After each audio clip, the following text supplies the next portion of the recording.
Ceci est un livre audio autogénéré par Google. Ouverture philosophique. Collection dirigée par Dominique Château, Agnès Lontrade et Bruno Péquignot. Une collection d'ouvrages qui se propose d'accueillir des travaux originaux sans exclusif d'école ou de thématique. Il s'agit de favoriser la confrontation de recherches et des réflexions, qu'elles soient le fait de philosophes professionnels ou non. On n'y confondra donc pas la philosophie avec une discipline académique. Elle est réputée être le fait de tous ceux qu'habite la passion de penser, qu'ils soient professeurs de philosophie, spécialistes des sciences humaines, sociales ou naturelles, ou polisseurs de verres de lunettes astronomiques. Dernière parution. Liliane Lazare, L'empreinte Beauvoir 2009. David Leduc TIAHA, Paul Ricoeur et le paradoxe de la chair 2009. Michel Fattal, Le langage chez Platon 2009. Odette Barbero, Descartes, Le pari de l'expérience. Cogito, Liberté, Union de l'âme et du corps 2009. Catherine Area, Dénaturaliser le corps. De l'opacité charnelle à l'énigme de la pulsion 2009. Nicole Abécassis, Qu'est-ce que comprendre 2009. Pascal Godet, Le problème de l'architectonique dans la philosophie critique de Kant, 2009. Jean Delorme, Philippe Grandrolo, Soudire, Éloge de l'équilibre 2009. Alain Bicoque, Spinoza, Questions politiques. 4 études sur l'actualité du traité politique, 2009. Akleso Hadji, Tradition et philosophie. Essai d'une anthropologie philosophique africaine, 2009. Virginie Schoofs, Hans Jonas, Écologie et démocratie, 2009. P.T. Erdo, Le sacré dans la logique interne d'un système juridique, 2009. Yves Larochelle, Une philosophie de la motivation. Éthique, mythe, science, 2009. Claude-Stéphane Perrin, Le neutre et la pensée, 2009. Philippe Riviale, La parole des prophètes. De la Torah à Simone Veil et Gracchus Babeuf, 2009. La critique de la méprise pense toujours à autre chose que son adversaire. Il ne peut assimiler les idées de ce dernier et il ne peut donc pas les accorder avec son entendement. Elle tourne dans l'espace vide de son propre soi comme des atomes d'Épicure, et son entendement est le hasard qui, par des crochets particuliers appliqués extérieurement, les assemble en un apparent tout. Critique de l'anti-Hegel, Les Annales 1835 Feuerbach, citation reprise dans l'Anticritique, voir page 178, Editions Aubier-Montaigne, traduction Henri Arvon. Les lectures de l'unique, comment lire consiste à rendre illisible. Avant de prendre le chemin d'une lecture, il importe de ne pas se méprendre. S'agissant de Stirner, c'est devenu problématique. Or les solutions sont souvent là, à l'origine. La véritable origine de la lecture critique de l'unique et sa propriété, nous la retrouvons dans l'Anticritique, Rosensten-Stirners. Dans cet ouvrage, nous sommes en effet directement confrontés au point de départ de la lecture critique de l'œuvre stirnerienne, à savoir les 3 critiques successives de Zeliga, Feuerbach et Moïse auxquelles Stirner avait pris le soin de répondre. Rien de plus utile ici que de regarder d'emblée comment Stirner lui-même a situé la critique de son œuvre et comment il redéfinit en quelque sorte l'unique et sa propriété, écrit par l'unique, lu. Rappelons que Stirner avait lui-même souligné que ces critiques n'étaient pas sur le même plan, quoiqu'elles fussent toutes dans une certaine mesure des discussions philosophiques. Zeliga intervient comme criticiste, comme socialiste, et le rédacteur du 2e essai en tant que Feuerbach. Anticritique trad. Sauge. Ed. L'âge d'homme, page 399. Or ceci ne peut manquer de nous frapper.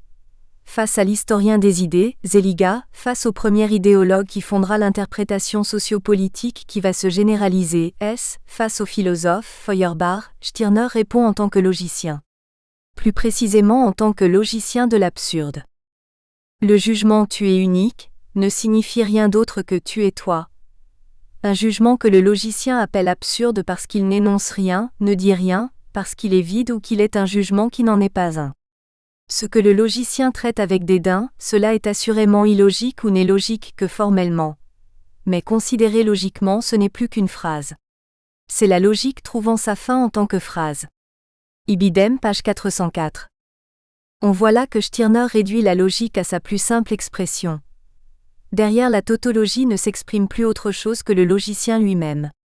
Position inexpugnable peut-on dire ? Position significative. En fait, c'est la seule réponse que Stirner a prétendu tenir dans l'unique. Le livre n'est pas un discours, un livre philosophique de plus, c'est un livre qui s'annihile dans son lecteur même, qui ne mérite aucune réponse. Il ne peut exister pour Stirner, de polémique autour de son livre que parce qu'il y a malentendu. Si ce n'est peut-être pour les auteurs de ces critiques, pour maint autre lecteur du moins, une courte réponse ne sera sans doute pas inutile. Les trois adversaires sont d'accord sur le sens des mots qui frappent le plus dans le livre de Stirner, l'unique et l'égoïste. Ce sera donc du plus grand profit d'user de cet accord et de traiter au préalable les points qui s'y rattachent. Ibidem, page 399. D'où cette première évidence, d'un point de vue stirnerien, il ne peut exister de lecture critique au sens classique du terme que sur le plan d'une méprise, d'une incompréhension ou d'une compréhension partielle donc quasi incorrigible pour Stirner. L'unique et sa propriété prétend ne pas être un livre philosophique comme les autres. Giorgio Penzo en tirera d'ailleurs l'argument que Stirner inaugure une nouvelle manière de philosopher. De nombreux témoignages corroborent ce fait, difficulté dont n'ont su rendre compte jusqu'à maintenant ni les exégètes du stirnérisme ni des esprits comme celui d'Hans G. Helms qui tentent vainement d'en faire la marque probante d'un phénomène idéologique.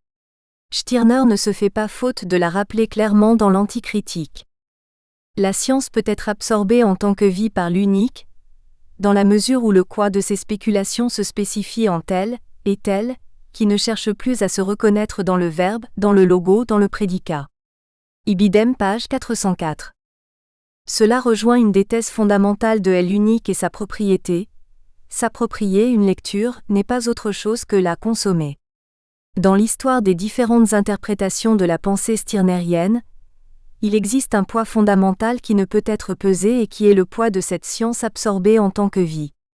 Devant cet obstacle méthodologique, certains lecteurs ont cru à l'instar de l'ethnologue ou de l'historien mesurer l'inconnu par ses effets. En découle la situation presque tragicomique d'un homme comme Helms qui se lance dans une épreuve de force qui peut susciter l'admiration comme la dérision. Faire une véritable histoire générale de l'idéologie depuis le XIXe siècle en Europe pour pouvoir situer l'effet idéologique du stirnérisme.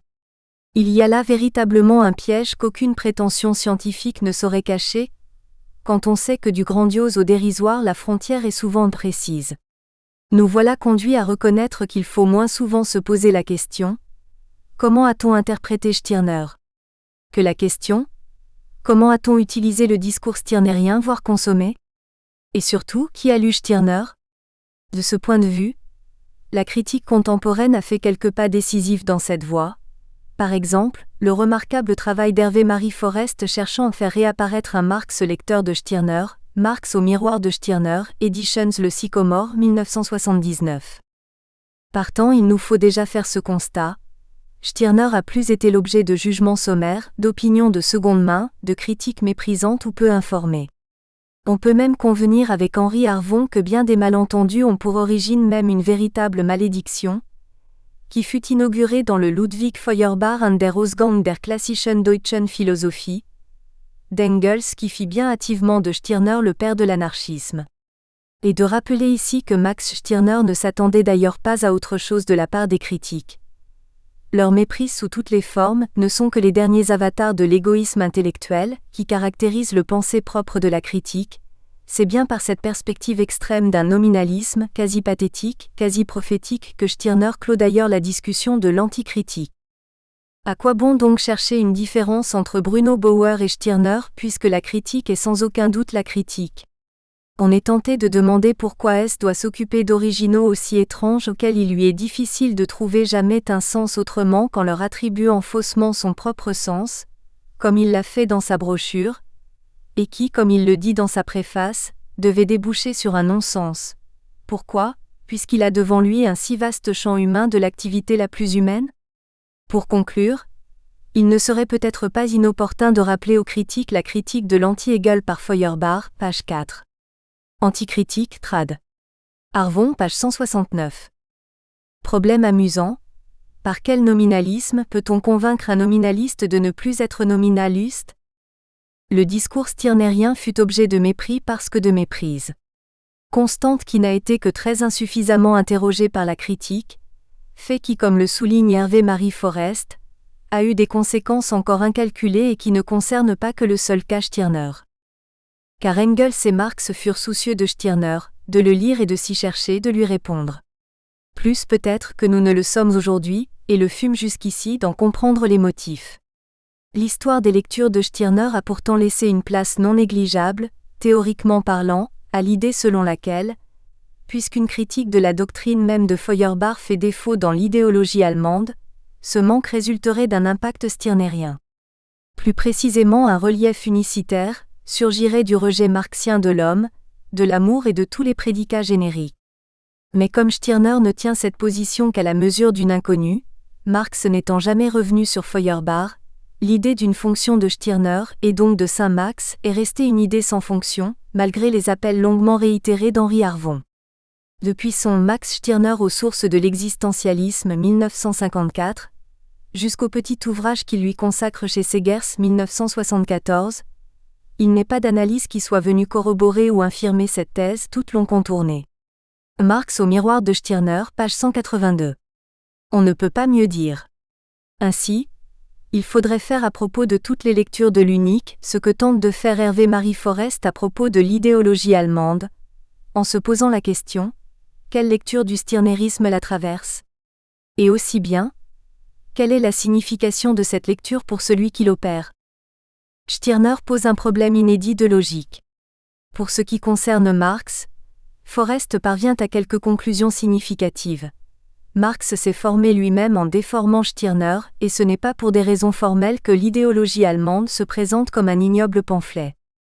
Mais c'est Stirner qui imposa à Marx de se renier pour s'affirmer. C'est le rien qui détruisit son tout. D'où encore, la volonté moins formelle qu'il n'y paraît de déformer l'unique et d'abolir par là toute tentative d'essayer à nouveau ce qui une fois déjà l'avait acculé, l'avait contraint à reculer car à tout perdre ou presque. Pour assurer la part de son identité passée qu'il veut sauver, Marx déforme qu'il expulse, retourne qu'il attaque, détourne son adversaire de ce qu'il fait, de ce qu'il fit. Ibidem, page 237. Que lire se double d'une autre entreprise qui vise à rendre le texte que l'on lit illisible. Voilà ce que nous apprend aussi une analyse attentive de l'idéologie allemande, si l'on mesure les avertissements de Forest. Ce qui vaut pour Marx vaut plus que jamais pour nous. Stirner donnait lui-même la clé du piège. Ceux qui se sont mépris sur lui se sont d'abord et avant tout mépris sur eux-mêmes. Ils ont projeté leur propre rapport ontologique à la logique. L'homme du mépris. Faute de faire le travail qu'Henri Harvon recommandait, qu'ici et là, on entame partiellement, à l'instar d'Hervé-Marie Forest, on serait vite conduit à des positions extrêmes et logiquement insoutenables. Le meilleur exemple, c'est celui qui nous est fourni par Hans G. Helms parce qu'il nous est contemporain. Ce spécialiste qui a fait paraître en 1966 un ouvrage de 600 pages sur la question et qui prétend faire référence L'idéologie de la société anonyme, sous-titre L'unique de Max Stirner et le progrès de la conscience démocratique depuis le Vormars jusqu'à la Bundesrepublik, a résolument choisi le parti pris suivant. Puisque ce qui pose problème c'est bien ce que l'on appelle d'habitude l'impact de Stirner, voilà la preuve que l'unique et sa propriété est ni un ouvrage philosophique, ni un ouvrage littéraire qui prétendrait dépasser le pensée philosophique, mais un simple manuel idéologique. De Stirner à Hitler la distance devient courte, et H. G. Helms va s'efforcer alors de la combler, malmenant tantôt l'histoire, tantôt la pensée de ceux qui hésiteront à franchir le pas. Pour cela, Helms a inventé un mode d'emploi de la lecture, sorte de notice à la manière de celle de certains techniciens qui vous expliquent les mesures à prendre quand vous êtes atteint par une contamination radioactive. Cela s'appelle « Comment lire Stirner ». Cela devrait faire rire, mais ça ne fait pas rire. L'unique a pour tous un habit sur mesure, une maxime de sagesse pour chaque situation. Cette circonstance n'en fait pas encore l'organon idéologique sans égal, mais prouve clairement que ce livre est un manuel idéologique. L'idéologie de la société anonyme, H. G. Helms, traduction Sauge. In Max Stirner, Cahier de philosophie Editions L'Âge-d'Homme, page 112. On comprend dès lors que le problème de toute lecture de Stirner n'est pas mince. Avec Helms, il est même promu à un rang capital, voire exceptionnel, puisqu'il est lié au premier chef à l'évolution de l'idéologie petit-bourgeoise de notre siècle. Pourquoi et comment les adeptes petits-bourgeois de Stirner ont-ils satisfait exclusivement avec Stirner leurs divers besoins idéologiques aux différentes étapes de l'évolution historique, et comment ont-ils interprété l'unique conformément à leur but? Réplique donnée à contre-cœur à quelques tromperies propres à la grande bourgeoisie. H.G. Helms, Ibid, page 155. Nous serons amenés à revenir parfois en détail sur quelques thèses paradoxales du travail de Helms, mais il s'avère d'ores et déjà indispensable d'entamer ici une discussion rapide sur le propos général de cet ouvrage, parce que le malentendu, les guillemets forcent ici l'euphémisme, sur lequel repose tout entier le projet de son auteur est une entrée exemplaire pour notre propos. Plus qu'aucun autre, Helms donne raison au sombre prophétisme de Stirner sur son œuvre. Pour reprendre les termes de la citation de Feuerbach, celui-ci accusait en 1835 le critique Karl Bachmann de mal interpréter Hegel. Helms n'est certes pas sans ignorer que la critique de la méprise, critique des Missverständnisse, quant à Stirner s'est substituée à la critique de la connaissance, critique der Erkenntnis. Il n'est qu'à se reporter à l'idéologie de la société anonyme qui dresse la liste, et elle est longue, des accent aigu s interprétations successives qu'a subi le stinérisme, voir page 112 et suivante. C'est même à ce prix qu'il en vient à nous proposer une obscure histoire des influences, Wirkungsgeschichte, terme difficile à traduire, Sauge proposant aussi histoire efficace quand Helms fait la moue, voir la controverse d'Et Major Helms dans Max Stirner, cahier de philosophie, page 155, qui saurait rendre compte de ce que l'on pourrait appeler le fait idéologique Stirner. Or, la tâche s'annonce rude. Helms reconnaît qu'il lui faut bien souvent nettoyer les écuries d'Augias rien qu'en ce qui concerne les écrits des Stirnériens. Les Stirnériens ne se sont même pas d'abord soumis à la peine de développer des pensées. Ils se contentent de faire l'éloge de Stirner aux camarades de classe qui n'ont pas encore pénétré le sanctuaire de l'unicité. Il leur est même devenu assez amer de propager Stirner. Ils gémissent tous sur les difficultés de mettre les thèses de Stirner si ce n'est dans un système, du moins partiellement dans un certain ordre, méthode formelle de l'idéologie, l'informel. Ibid, page 122 trad. Sauge. Il faut pourtant convenir avec Diderik Detmeijer que la méthode associative de Helms ne fait guère illusion, mais on sait que depuis plus d'un siècle s'agissant de Stirner peu importe la méthode. Ce qui compte, ce qui est diaboliquement efficace, c'est la conclusion simple, sans appel, péremptoire. Là encore, c'est la sentence qui justifie le procès, c'est la solution qui fait penser l'analyse. La faiblesse principale de son ouvrage apparaît cependant à la page 479. Après avoir constamment répété à l'aide d'une méthode qui procède par voie associative, suffisante pour mouvoir les mécanismes psychiques du lecteur allemand, elle ne parvient pas à duper tout autre lecteur sur le caractère véritable de la façon d'écrire l'histoire de Mr. Helms, l'anachronisme, que l'unique est la même chose que Mein Kampf, et que la pensée de Stirner atteint donc son point culminant des apostrophes. Influence entre 1932 et 1945. Il lui faut résoudre ce petit problème historique que sa bibliographie infirme cette thèse. Helms avance donc le sophisme, que parce que cette période est tellement stirnérienne, on n'entend plus parler de Stirner. Remarque rédactionnelle d'Iderik Detmeijer, Max Stirner, cahier de philosophie. L'analyse helmsienne se promet décapante, elle se révèle décevante procédure, aux dossiers fournis mais truqués, aux raisonnements obtus, voire aux procédés les plus douteux. Encore une fois, dernier avatar d'une longue tradition. Pour s'en convaincre, il suffit de comparer certains des procédés dits critiques de Helms à l'un des premiers tenants de cette tradition de lecture douteuse, Théodore von Brentano, professeur français à l'École libre des sciences politiques qui publia en 1887 un ouvrage désormais célèbre dans le genre, Les sophistes allemands et les nihilistes russes. Ce brave homme, patriote et moraliste, s'en prenait déjà à Stirner comme à une tête de Turc. Le mot n'est pas fort quand on considère l'acharnement très particulier avec lequel il cherchait à discréditer l'homme derrière le philosophe usant des témoignages psychologiques, les plus farfelus pour circonscrire l'uni. Von Brentano, superficiel ou ignorant, n'a même pas compris que Stirner était anti-kantien, anti-fichteen, anti-franc-maçon, anti-marxiste. Exemple. Pauvre Max Stirner lui aussi n'est qu'un cafard.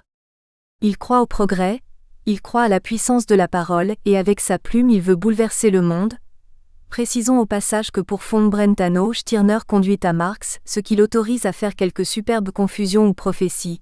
Grimace que tout cela, un muet brutal, sauvage, cruel, voilà le moi réel a posteriori de Max Stirner. Il dérive en ligne droite du moi pur et a priori du grand sophiste de Königsberg. Les sophistes allemands et les nihilistes russes. Librairie Plomb, Paris 1887, page 189. Certes, tous les penseurs allemands passaient sous les fourches caudines de cet auteur patriote revanchard. Kant, le premier père du nihilisme bien sûr, mais aussi Schopenhauer, Hegel et consorts, et bien malmenés l'étrange von Hartmann. Quelques consolations, à mourir de rire, parmi les flots d'épitomées et d'injures. Exilé de sa patrie, Karl Marx est venu mourir à Paris. Il fut un homme charmant, mari dévoué, père affectueux. Ibidem, page 190. La procédure est simple. Puisque l'unique n'a pas de contenu, il faut et il suffit de lui en donner un, ce sera celui de la psychologie de Stirner lui-même, en gros, celle de l'allemand guerrier et névropathe. Tout le long de son ouvrage, von Brentano n'oubliera jamais un adjectif qui rappellera que Stirner est bien l'Attila moderne, le Bosch justificateur de la dévastation des valeurs et présage de dévastation bien réelle, par le truchement de Bismarck, de ruines, de sang. De points de vue tout à fait différents, von Brentano et Helms se rejoignent doublement à près d'un siècle d'écart. Formellement d'abord dans ce rabâchage constant et efficace qui vaut toute analyse, mais aussi dans les contre-vérités de fond. Entre autres celle-ci, le stirnerisme n'est que l'expression d'une volonté de domination sans frein, une doctrine de l'apolitisme conjuguée à une exaltation de la force brutale qui prend le visage de Bismarck pour von Brentano, celui d'Hitler pour Helms, qui concède parfois que Mein Kampf n'est pas vraiment l'uni. En même temps que du haut de la tribune, le prince de Bismarck saluera du béatype occident de Max Stirner l'armée des Russes, entrée en vainqueur dans Andrinople, von Brentano opus cité, page 196. Stirner a su exactement ce qui manquait encore à la langue allemande, pour pouvoir être utilisée dans un but idéologique et démagogique. Elle est bonne à tout, utilisable pour tout, une seule chose lui manque qui lui fait grand besoin, le style politique. Après de si viriles paroles, supposer que Stirner n'a poursuivi aucun but politique en repoussant ses camarades de classe dans l'apolitisme serait naïf. Une politique à la Stirner dépend du fait que les particuliers se désintéressent de la politique et se contentent d'approuver par acclamation toute année jubilaire, ou quand, tactiquement c'est nécessaire, les exploits accomplis par les politiciens professionnels. Cette politique est aussi bien réalisable dans un État totalitaire que dans une démocratie autoritaire. Helms le trait suspensif, du monde conceptuel de l'idéologie. Trad. Sauge opus cité, page 132. Le point de convergence de ces deux auteurs, c'est de considérer que le stirnerisme est l'expression la plus achevée d'un terrorisme intellectuel doublé d'un démagogisme tous azimuts qui n'a d'autre issue que le terrorisme pratique, sanguinaire, et le retour de la civilisation à l'état de bestialité la plus radicale. Ils ont des arguments de la même espèce, qui consiste moins à fonder une authentique théorie de la lecture du texte stirnerien qu'à constituer une psychologie du lecteur stirnerien, aboutissant à des typologies tout simplement grotesques. Mais c'est une solution miracle, quant à leur difficulté de détail. Quand ce n'est pas Stirner qui est le coupable, c'est celui qui le lit. Pour von Brentano, le lecteur est pauvre d'esprit, surtout quand il est russe. Donc le livre est un livre dangereux, à ne pas mettre entre toutes les mains voire à brûler. Pour Helms, le lecteur y compromet sa santé mentale, surtout s'il est petit bourgeois et philosophe. Ainsi, lancé dans de larges considérations psychosociologiques sur la mentalité russe, von Brentano trouve le vrai visage du stirnerisme dans le nihilisme, et celui du nihilisme dans l'infantilisme foncier du peuple russe. La réalité ou la vérité du discours stirnerien résidera alors dans la vérité du lecteur. Ici l'unique russe qui est sévèrement mis en procès. Ce n'est pas le contenu de la pensée et ses manifestations, en apparence contraires, qui font les caractères, mais ce sont les caractères qui décident à la fois du contenu de cette pensée et des manifestations qui en dérivent, page 289. C'est une disposition naturelle fatale de l'esprit russe. Tous les progrès accomplis par la Russie depuis Pierre le Grand portent le même caractère. Ils sont dus à l'initiative individuelle et sont autocratiques. Le moi absolu de Max Stirner ne pouvait être compris d'une façon vivante que par des Russes. Seule la conscience de la volonté personnelle portée à un degré excessif pouvait faire prendre au sérieux cette fantasque doctrine, page 240. H. G. Helms produit un couplet à peu près semblable. Certes, il concède volontiers que le stirnerisme n'est pas fantasque, le terme n'est jamais défini sérieusement, puisque son approche tout au plus extensive sert essentiellement à ficher des milliers de documents de mauvais esprit, les Stirneriana. Mais il faut a priori supposer que son terrorisme intellectuel et psychologique est particulièrement efficace sur des peuples ou d'enfants ou d'imbéciles, ceux que l'on peut appeler aussi les petites gens. Il comprend quelque chose mais au premier degré, ce sont les lecteurs qui sont les porteurs du sens définitif de l'unique. Petite variante, les plus coupables dans cette affaire, ce sont ces corrupteurs perpétuels de la jeunesse, bien connus depuis Socrate, ceux qui répandent le culte venimeux parmi les incultes. On l'aura deviné, les philosophes. La façade idéologique cache la réalité des rapports de production, et est en même temps partie de la réalité. En aucun cas, elle n'est qu'un mauvais rêve, même quand le réveil est difficile. Les philosophes se sont déjà tellement habitués à leur manque d'importance pour les phénomènes sociaux, une insignifiance qui leur est échue à l'âge idéologique, qu'ils ne peuvent pas s'imaginer que les paroles de l'unique, qu'ils prennent à tort pour l'un des leurs, puissent être mises en pratique par une quantité d'individus incultes, à moitié cultivés, en tous les cas manquant d'expérience. Opus cité page 112. Avec Helms, la honte se généralise, du spécialiste à l'illettré, la contamination grandit, se précise. C'est un véritable cancer de la pensée occidentale qui est dépisté. Helms en revient même, d'une manière détournée, habilement déguisée, à des descriptions qu'on croyait révolues. Pour cela, il va utiliser un montage subtil de citations, d'impressions de lecture faites ici et là par quelques auteurs naïfs. Résultat, c'est une psychopathologie du lecteur stirnerien qui est inventoriée. Le comble de la farce scientifique est atteint quand Helms suggère que Stirner lui-même aurait souhaité une certaine mise en condition pour la lecture de son ouvrage. Si on lit Stirner avec un vaste appareil de références en réserve, où pour chaque sentence on a une rubrique à sa disposition, on se cachera, ce qui pour l'influence de l'unique sur les cœurs purs, sic, est important. Stirner a indiqué à plusieurs reprises dans quel état il souhaite voir le révolté. En état d'ivresse irréfléchie. L'unique doit être goûté, génoson, avec une perspective de spontanéité, immédiatement sans réflexion. Ibidem page 113. Le meilleur parti serait d'en rire, mais sans se perdre dans une polémique de détails. Il est important de situer avec précision le danger réel que représentent les pratiques intellectuelles d'un homme comme Helms, notre contemporain, dont on sait par ailleurs que les compétences sont largement accréditées, voire autorisées dans certains cercles. On jugera assez bien sur pièce cet exemple où l'on voit Helms sérieusement malmener les textes stirneriens, en utilisant cette notion d'ivresse irréfléchie. Il suffit de replacer cette citation dans le cadre de son contexte d'origine, la discussion sur la Révolution française dans l'unique et sa propriété. La Révolution aboutit certes à une réaction, mais celle-ci n'a fait que mettre au jour ce que la Révolution était en fait. Car toute aspiration aboutit à une réaction quand elle devient réflexion, elle ne poursuit son impétueuse course en avant dans l'action entreprise qu'autant qu'elle reste exaltation, ivresse irréfléchie. L'unique et sa propriété, page 170. La majeure partie de l'analyse helmsienne est de cet acabit. Compilation, résumé hâtif évitant tout point de vue compréhensif, apposition, citation truquée, toute figure rhétorique dénoncée par ailleurs comme spécifique du style stirnerien, exemple soi-disant parfait de la langue idéologique la plus achevée.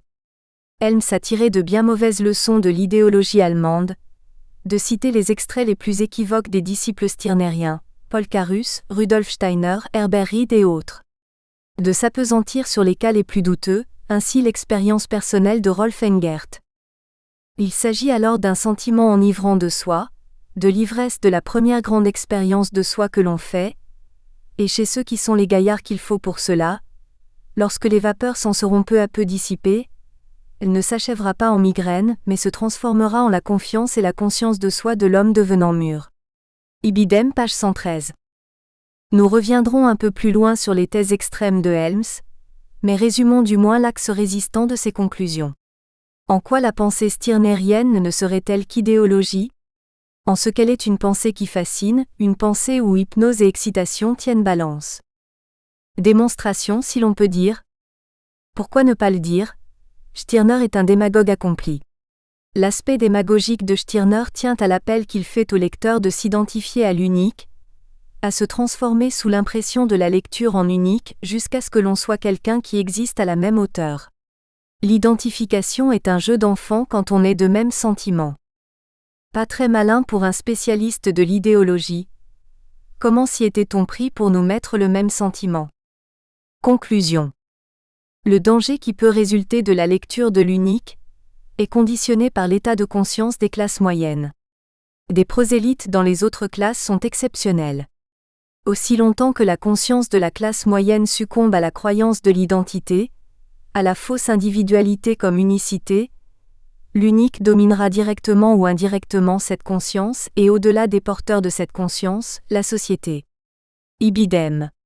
Comment lire Stirner? De tout ce qui précède, il est néanmoins temps de tirer une double leçon qui ouvrira les perspectives. La première sera la mise en garde suivante. En étudiant les lectures de Stirner, on est vite poussé à perdre de vue l'objet même de ces lectures. Qu'on le veuille ou non, le piège est insidieux. On a bientôt plus affaire qu'au problème de l'interprète lui-même. Nous voilà donc prévenus aussi contre nous-mêmes. D'avance que le lecteur ne nous pardonne pas nos propres préjugés, ce qui serait une garantie pour lui de se prémunir contre les siens. Puisqu'il est de mise que du philosophe on conteste la méthode, qu'on lui accorde au moins le maigre bénéfice de l'attitude. Stirner avait lui-même prédit que la liberté de penser mériterait, bien plus qu'un simple droit, un fait propre. Nous risquerons aussi celle-là. Il existe une pensée pédagogique chez Max Stirner qui est prise ou entendue par exemple dans l'analyse helmsienne à tort comme étant l'aspect démagogique du message de l'unique. Pour échapper aux difficultés majeures que nous avons reconnues jusqu'ici dans les lectures stirneriennes, il faut prendre le parti que des hommes comme Arvon, De Weiss, Detmajer ou Forrest ont consacré par leurs travaux. Si le stirnerisme se dérobe à toute interprétation systématique, il est néanmoins possible d'y repérer un certain nombre de thématiques et de les explorer compréhensivement. Notre travail consistera à faire réapparaître une authentique thématique pédagogique dans l'œuvre de l'unique, ou du moins à y contribuer, faisant valoir qu'elle pose les jalons d'une critique de l'aliénation culturelle. C'est alors œuvrer à faire reconnaître ce que Roger De Weiss appelle le classicisme de la pensée de Max Stirner, œuvrer à faire valoir sa prophétie, son actualité. Si toute la stérilité théorique du marxisme peut se lire dans son incapacité à entendre la protestation stirnerienne, à ne pas la réduire aux simples élucubrations d'un petit bourgeois névrosé que Stirner était indiscutablement, alors c'est de Sartre qu'il faut encore parler ici. Valéry est un intellectuel petit bourgeois, cela n'a pas de doute. Mais tout intellectuel petit bourgeois n'est pas Valéry. L'insuffisance heuristique du marxisme contemporain tient dans ces deux phrases. Stirner introduit un doute, du marxisme contemporain ou du marxisme tout court? Reste que la citation de questions de méthode peut légitimement introduire le problème posé par une relative continuité de la protestation existentielle face au système universalisant et totalitaire. Cette continuité ne serait pas celle d'une doctrine, d'une école, mais d'une attitude diffusée dans une foule de médiation, celle qui incite à rapprocher des gens aussi divers que Sartre, Pascal et Kierkegaard, Stirner, Nietzsche, Heidegger. Tels sont les jalons que nous voulons poser pour une relecture de Stirner.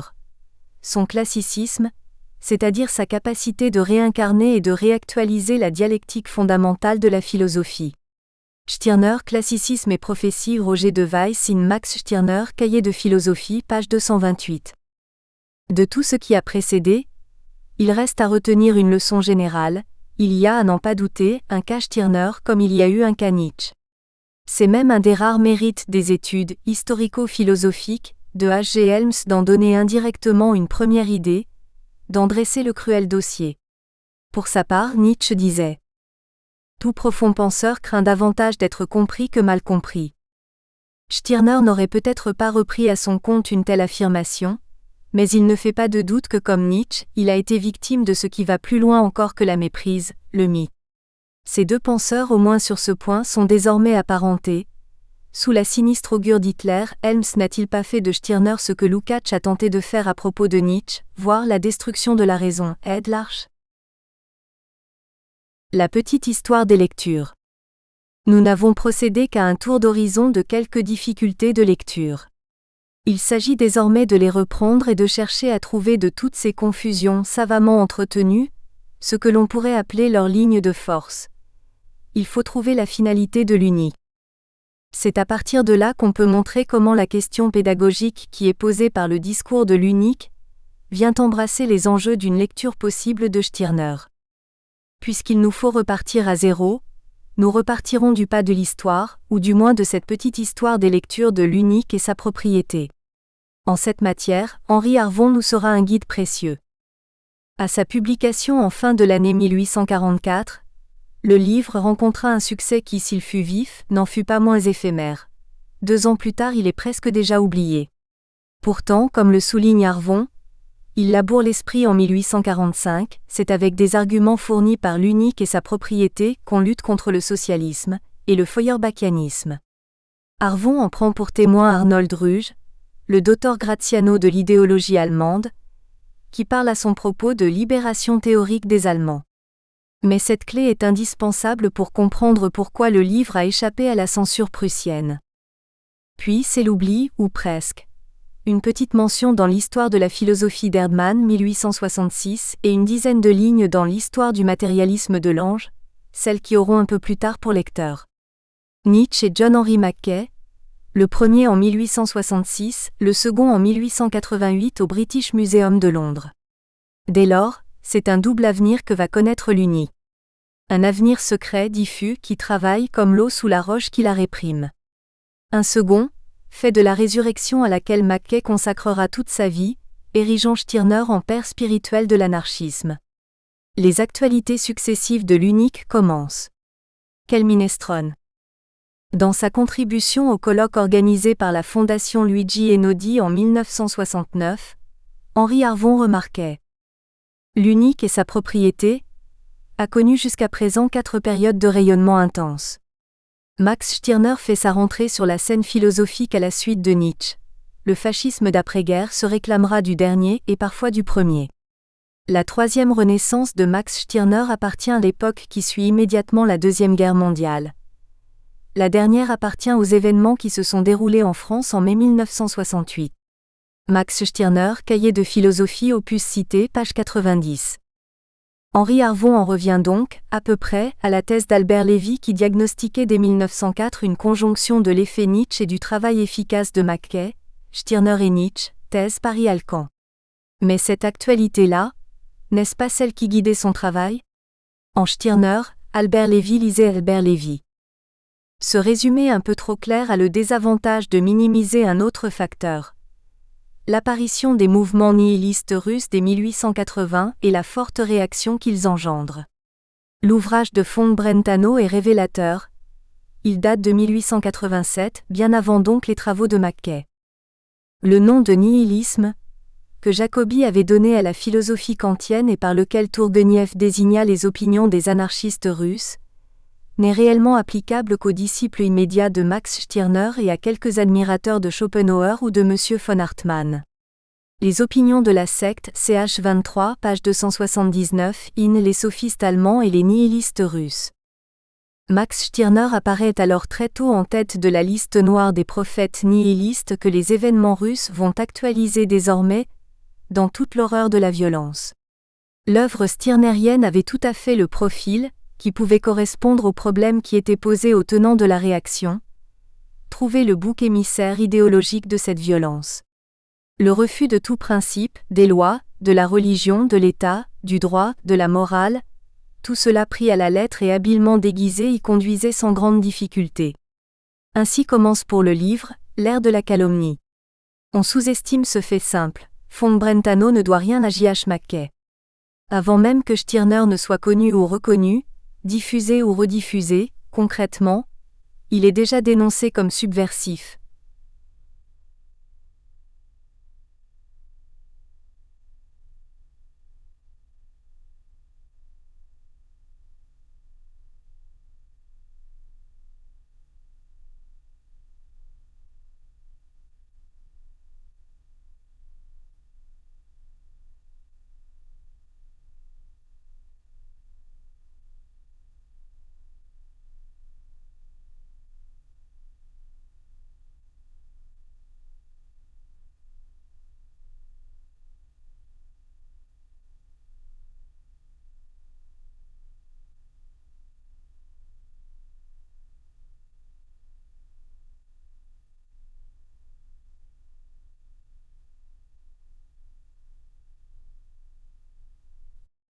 À partir de l'apparition de l'unique et sa propriété, la formule de la nouvelle école était trouvée. Le livre devient le vade-mecum de tous les révolutionnaires allemands. Tandis que Schopenhauer et de Hartmann concluront au néant. Ceux-là ne concluront plus, mais marcheront vers la réalisation de leur programme. Ibidem, page 189. Le singulier pouvoir de l'épouvantail. La peur fait distance et la distance fait la peur. Ici, l'épouvantail aura la figure d'un mythe. Évidemment, un mythe ne se construit pas en un jour et pas seul. Théodore von Brentano en témoigne clairement pour sa part. C'est toute une fabrication, un théâtre de légendes qu'on a subtilement articulé avec la réalité. Mythification, mystification, on comprend vite pourquoi ce livre sera appelé parfois « le livre ». Au lecteur russe ou comment convaincre, même des amis. Le prologue au lecteur russe, de l'ouvrage de von Brentano nous indique bien comment on peut transformer un livre en épouvantail. À 2 reprises, cet ouvrage a été retiré des mains d'éditeurs. Des recrudescences de la vénération que nous continuons à professer en France pour les philosophes allemands, et le respect superstitieux avec lequel nous persistons à les étudier, me firent estimer que le moment de sa publication n'était point encore venu. Comment convaincre, même des amis, que ces prétendus grands penseurs ne sont en réalité que de vulgaires sophistes. Opus cité, page 3. Pour parvenir à ces fins, le professeur français utilisera 2 moyens. D'abord un montage habile de citations qui, prises à la lettre, au premier degré, ramènent le propos de l'unique à une simple expression primaire de violence, et second moyen, nous l'avons déjà dit, l'utilisation d'un portrait psychologique détestable de Max Stirner. Le procédé est connu, mais il ne s'adresse qu'aux livres rares. Certes, von Brentano n'est pas le premier à s'être essayé à ce genre de portrait. Le portrait fameux d'Engels fait tout autant réfléchir. C'est ainsi qu'apparaît la figure inquiétante de Stirner dans Le Triomphe de la foi, espèce d'épopée comique qui date du temps où Engels faisait son service militaire à Berlin. Regardez Stirner, regardez-le, le paisible ennemi de toute contrainte, pour le moment il boit encore de la bière, bientôt il boira du sang comme si c'était de l'eau. Mr. Hyde et Dr. Jekyll ? Pas vraiment, la personnalité de Stirner est tout d'une pièce, paisible, pacifique, velléitaire, voire abolie. Comme le souligne Detmajer, c'est un homme commun, un raté parmi la foule des anonymes. Un homme banal, pétri dans les habitudes de son siècle et le mode de vie berlinoise. On signale parfois son originalité, son goût immodéré pour le cigare. Qu'est-ce qui inquiète vraiment Engels dans ce doux buveur de bière ? Henri Arvon s'est longuement interrogé sur le rôle qu'Engels a joué dans cette idée que Stirner aurait été le premier à prôner la propagande par le fait. L'affiliation de l'unicisme stirnerien à l'anarchisme bakuninien fait bien partie du mythe. Stirner, affirme Engels, resta une curiosité, même après que Bakounine l'eut amalgamé et qu'il eut baptisé cet amalgame « anarchisme ».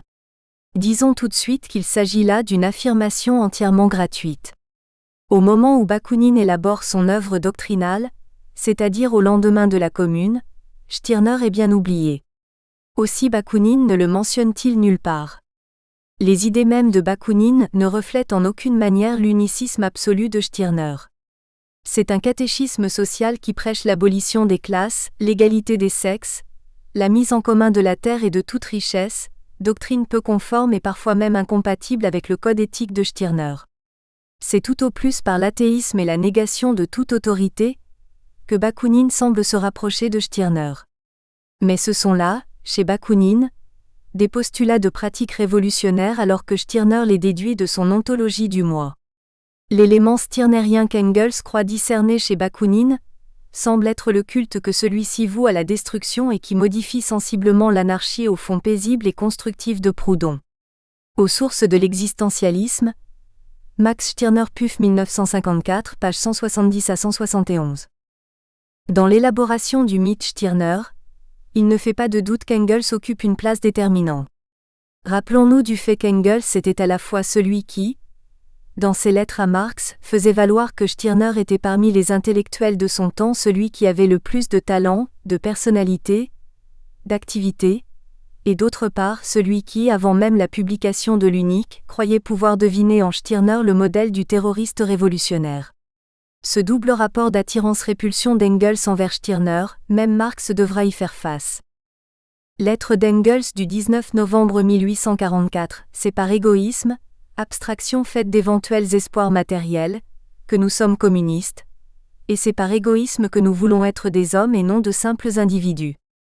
Lettre au même du 20 janvier 1845, pour Stirner, je suis tout à fait de ton avis.